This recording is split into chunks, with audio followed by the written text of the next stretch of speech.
तो हेलो दोस्तों, कैसे हैं आप सभी। मैं राजकमल आर्य और एक्सेल की आज स्टाइल सेक्शन की जो कक्षा है उसका दूसरा पार्ट में पढ़ाने जा रहा हूं। यदि आप पहला पार्ट जानना चाहते हैं तो आप पिछले वीडियो को देखें और समझने का प्रयत्न करें कि मैं आपको क्या समझाने की कोशिश कर रहा हूं। तो आपने इतनी सारी वैल्यू में पिछली चीज़ें पढ़ी, मैंने बहुत सारी चीज़ें पढ़ाई हैं। एक्सेल को हम बिल्कुल शुरू से पढ़ा रहे हैं। यदि आप एक्सेल को बिल्कुल शुरू से पढ़ना चाहते हैं तो हमने एक एक्सेल की पार्ट की पूरी सीरीज़ तैयार कर रखी है। आप वहां जाकर बिल्कुल पूरे वीडियो एक से देखकर आप पूरे एक्सेल को समझ सकते हैं आसानी से। तो आइए हम शुरू करते हैं। तो दोस्तों, जैसे पिछली कक्षा में मैंने आपको कंडीशन में हाईलाइट सेल के बारे में पूरा का पूरा ये सारे ऑप्शन मैंने पढ़ा दिए थे। अब मैं जो आपको पढ़ाने जा रहा हूँ वो बहुत ही इम्पोर्टेंट चीज़ है जिसके बारे में आपको आसानी से जानना चाहिए। अब हम क्या करेंगे, अब हम पढ़ेंगे। पहले सबसे पहले मैटर को सिलेक्ट कर लेते हैं। मैटर को सिलेक्ट करने के बाद कंडीशन फॉर्मेटिंग में जैसे हम क्लिक करेंगे तो देखो टॉप बॉटम रूल्स आता है। टॉप बॉटम रूल्स का मतलब होता है एक तो ऊपरी रूल्स होते हैं, दूसरे निचले रूल्स होते हैं। तो यदि आप चाहते हैं कि भाई ये जो हमने जितना मैटर तैयार किया है, सेलेक्ट किया है, इनमें 10 सबसे अधिक अंक पाने वाले लोग कौन से हैं। क्यों? क्योंकि हमारे सामने ये जो एक्सेल में हमने एक मैटर तैयार किया है, एक कुछ अंक लिखे हुए हैं एक स्कूल के विद्यार्थियों के, Hindi, math, English, science, SST subject के ये कुछ मैथ्स हैं। आप चाहते हैं इनमें से 10 वे कौन से अंक हैं जो सबसे ज़्यादा पाने वाले हैं, अर्थात वे कौन से विद्यार्थी हैं जो सबसे अधिक 10 नंबर, मतलब 10 टॉप 10 कौन है, टॉप 10 स्टूडेंट्स कौन है, टॉप 10 नंबर पाने वाले वो लड़के कौन हैं। तो हम क्या करेंगे, पूरे मैटर को सिलेक्ट करके कंडीशन फॉर्मेट में जाएंगे और टॉप बॉटम रूल्स में जाएंगे। जैसे हम टॉप बॉटम रूल्स में जाएंगे और टॉप 10 आइटम्स में क्लिक करेंगे फ्रेंड्स, और हम इसके बाद ओके कर देंगे, तो देखो हमारे सामने ये 10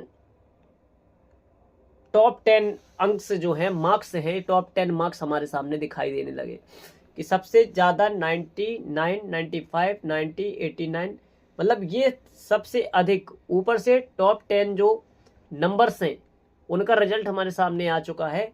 यदि आप एक स्कूल में हैं और से ये 10 बच्चे हैं, इन 10 बच्चों में मैडम चाहती हैं कि वो टॉप रैंक्स निकालो हर सब्जेक्ट में, जो अधिक मार्क्स पाने वाले हैं हम उन्हें गिफ्ट देना चाहते हैं। तब आप ऐसी कंडीशन में क्या करेंगे, सबको सिलेक्ट करके और से फिर आसानी से सबको सिलेक्ट करने के बाद हम क्या करेंगे, यहाँ पर कंडीशन फॉर्मेट में जाने के बाद और से टॉप बॉटम में जाने के बाद हम यहाँ पर जैसे क्लिक करेंगे तो देखो हमारे सामने ये टॉप जो है, टॉप 10 नंबर वाले विषय हमारे सामने है। इस प्रकार से हम इन्हें गिफ्ट दे सकते हैं। अब आप ये जानना चाहते हैं कि भाई टॉप नीचे से कौन टॉप है, सबसे कम अंक पाने वाले वो 10 विद्यार्थी कौन से हैं। तब आप क्या करेंगे, इस मैटर को हम आसानी से सिलेक्ट कर लेंगे और फिर हम कंडीशन फॉर्मेट में जाएंगे, टॉप बॉटम्स में जाएंगे और यहाँ पर जाएंगे, और यहाँ पर जाने के बाद हम क्या करेंगे, तो ये तो ठीक है।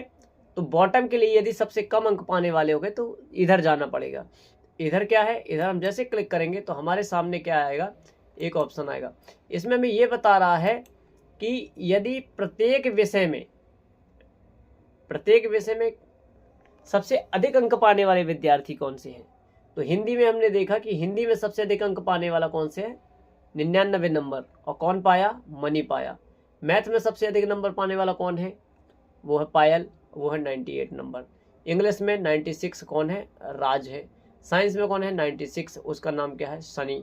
और एसएसटी में क्या है 98, जिसका नाम है मनी। समझ में आ गया। तो वहाँ पर टॉप 10 थे, मतलब टोटल अंकों में हर सब्जेक्ट के सब नंबरों को मिलाकर उनमें टॉप नंबर कौन से थे।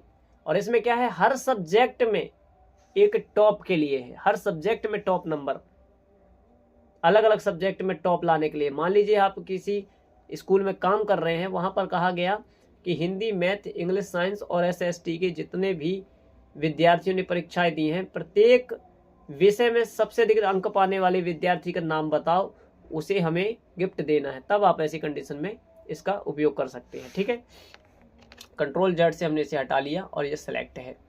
फिर हम कंडीशन फॉर्मेटिंग में गए और यहाँ पर टॉप बॉटम रूल्स में गए। जैसे टॉप बॉटम रूल्स में हम जाते हैं फ्रेंड्स, उसके बाद यहाँ पर बॉटम मतलब 10 सबसे कम अंक, मतलब 10 वे कौन से विद्यार्थी हैं जो सबसे कम नंबर लाने वाले हैं।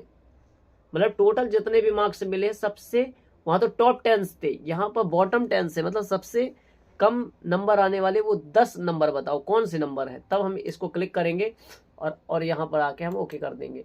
तो आपके पास देखो सबसे कम नंबर वो 10, नीचे से फर्स्ट आने वाले लोग, ये सारे के सारे उनके नंबर यहाँ पर दिखाई दे रहे हैं। ठीक है, फिर हम कंट्रोल जेड से हटाएंगे और से सिलेक्ट भी हो गया। अब हम क्या करेंगे, फिर कंडीशन फॉर्मेट में जाएंगे। अब हमें ये देखना है कि प्रत्येक सब्जेक्ट में सबसे कम नंबर लाने वाला विद्यार्थी कौन है। तब हम बॉटम 10 में जाएंगे और ओके कर देंगे। और यहाँ पर एक चीज़ और है, यहाँ पर हम इनमें से नंबर कम या ज़्यादा भी कर सकते हैं, समझा क्या, कम और ज़्यादा भी कर सकते हैं। तो प्रत्येक सब्जेक्ट में सबसे कम नंबर पाने वाला हमने ओके कर दिया। अब यहाँ पर देखो, राज नाम के लड़का मैथ में सबसे कम पाया 35, नाज नाम की लड़की है जो कि 38 नंबर पाई हिंदी में सबसे कम, और पायल जो है तो वो इंग्लिश में भी सबसे कम पाई और साइंस में भी सबसे कम पाई, और से मनी नाम का जो लड़का है उसने केवल 38 नंबर। तो समझ में आ गया, प्रत्येक सब्जेक्ट में यदि सबसे कम नंबर हमें देखना है तब हम इस प्रकार खोजते हैं। आपको आसानी से समझ में आ गया। कंट्रोल प्लस जेड करेंगे, ये मैटर हट जाएगा और से हमारे सामने ये पूरे के पूरे मैटर भी सिलेक्ट है।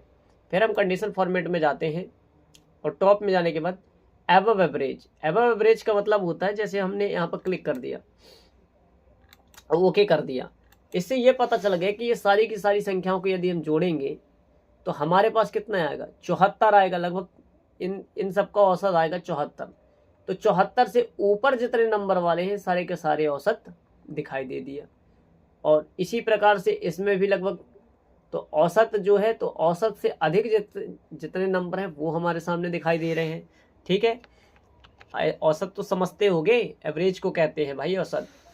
उसके बाद इसी कंडीशन में ये बिलो एवरेज, नीचे से जो कम एवरेज वाले, एवरेज से कम, तो ये देखो ये एवरेज से कम 70 74 से नीचे वाले हैं सारे के सारे, ये जितने हैं सब एक निश्चित एवरेज से कम वाले विद्यार्थी हैं।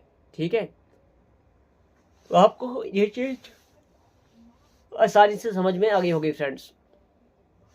अब मैं इस प्रकार हमने पूरा का पूरा कंडीशन फॉर्मेटिंग का हाईलाइट सेल पिछले वीडियो में, इस वीडियो में टॉप बॉटम रूल्स हमने समाप्त कर दिया। अब यहाँ पर आता है डेटा बार्स। जैसे हम डेटा बार में क्लिक करेंगे हमारे पास कुछ इस प्रकार की ग्रिड लाइन आएगी। इसमें क्या होगा कि जैसे हमने मान लीजिए इसे सिलेक्ट कर लिया, इससे क्या पता चला कि हिंदी में जितने भी, जैसे हिंदी में सबसे अधिक मार्क्स पाने वाला 99, तो ये डिब्बा देखो यहाँ तक है। फिर उससे कम पाने वाला तो इधर तक है, सबसे कम पाने वाला इधर तक है। अर्थात ये एक प्रकार से ग्रिड लाइन के माध्यम से बताया जा रहा है कि कौन सा नंबर कितना कम है और से कितना ज़्यादा है। आपको ये चीज़, तो ये तो बड़ा आसान था।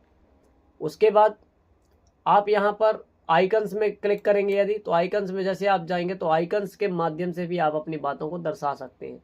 जैसे देखो यहाँ पर ये हमने ये क्लिक कर दिया, अब देखो ये पास है, ये पास है, ये मीडियम वाले हैं, ये भी पास है, ये बेचारा फेल है 38 से नीचे, इस सब्जेक्ट में ये फेल है, बाकी ये सारे के सारे अच्छे नंबर से पास है, ये भी फेल है। तो आपको ये सारी की सारी चीज़ें समझ में आसानी से आगे होंगी। ठीक है, और ज़्यादा कुछ विशेष इसमें था नहीं। अब हमारे पास आएगा सेल स्टाइल। तो ये कंडीशन फॉर्मेटिंग तो समाप्त हो गया। इसके बाद आएगा format as a table. Format as a table में क्या होगा कि आप अपने टेबल को किस तरीके से रखना चाहते हैं, मान लीजिए इस प्रकार से रखना चाहते हैं और ओके करेंगे तो देखो आपकी टेबल कुछ इस प्रकार नए नए तरीके में बदल जाएगी। ठीक है, किस प्रकार से आप इस प्रकार से दिखाना चाहते हैं, आप इस प्रकार से दिखाना चाहते हैं, हम पूरी की पूरी टेबल सेलेक्ट करना चाहते हैं। ठीक है, और हम फॉर्मेट एज अ टेबल जाएंगे और यहाँ पर जो हम चुनना चाहते हैं उसे आसानी से हम चुन सकते हैं। ठीक है, तो ये हमारी टेबल आसानी से क्या हुई, सेट हो गई। लेकिन उसके पहले हम क्या करेंगे, कंट्रोल जेड कर दे ताकि ये पूरा का पूरा मैटर वापस आ जाए। अब ये टेबल हो गई खाली। अब हम इस पूरी के पूरे टेबल को क्या करते हैं, सिलेक्ट कर लेते हैं। अब हम जाएंगे फॉर्मेट एज अ टेबल। यहाँ पर हम अपनी टेबल को जिस कलर में ढालना चाहिए, इधर ढालना चाहते हैं, हमने ओके कर दिया तो देखो ये हमारी टेबल कुछ इस प्रकार से अलग स्टाइल में आ गई। इसी प्रकार हम इसके कलर बदलना चाहते हैं विभिन्न विभिन्न प्रकार के, तो हम इसे विभिन्न विभिन्न सेटअप से कर सकते हैं। ठीक है, ज़्यादा कुछ नहीं था। कंट्रोल जेड अंडू करेंगे, फिर उसको पीछे आराम से आ जाए। हमने पीछे आ गए और हमारी ये पूरी की पूरी फाइल क्या है, सिलेक्ट है। अब हम सेल स्टाइल में जाएंगे। जैसे सेल स्टाइल में तो हम अपने सेल को कैसे, सेल मतलब तो जानते हैं ये सबसे छोटी इकाई होती है, सेल कहलाती है। हम इसे जिस टाइप में देना चाहे उस टाइप में, मानो हम इस टाइप में दे दिए, ओके कर दिए। देखो हमारा ये जो स्कूल का रिजल्ट था ये कुछ इस प्रकार से स्टाइल रूप में आ गया। मैं इसको और छोटा कर दूँ ताकि आप आसानी से समझ सको। तो ये समझ में आ गया आपको। ये विभिन्न प्रकार से आपके सामने सारी की सारी जानकारियाँ मैंने दी। आपको ये जानकारियाँ अच्छी लगी होंगी। मैंने पूरा प्रयास किया कि आपको समझ में आ जाए। ज़रूर मैंने अच्छा सा पढ़ाने का प्रयत्न किया। थोड़ा स्वास्थ्य ख़राब था इसलिए ज़्यादा मेहनत नहीं कर पाया, लेकिन आप लाइक सब्सक्राइब करें, मुझे सपोर्ट करें, मैं जल्दी ठीक हो जाऊं। कमेंट में ज़रूर कुछ ना कुछ लिख कर जाएं भाई। धन्यवाद, नमस्कार।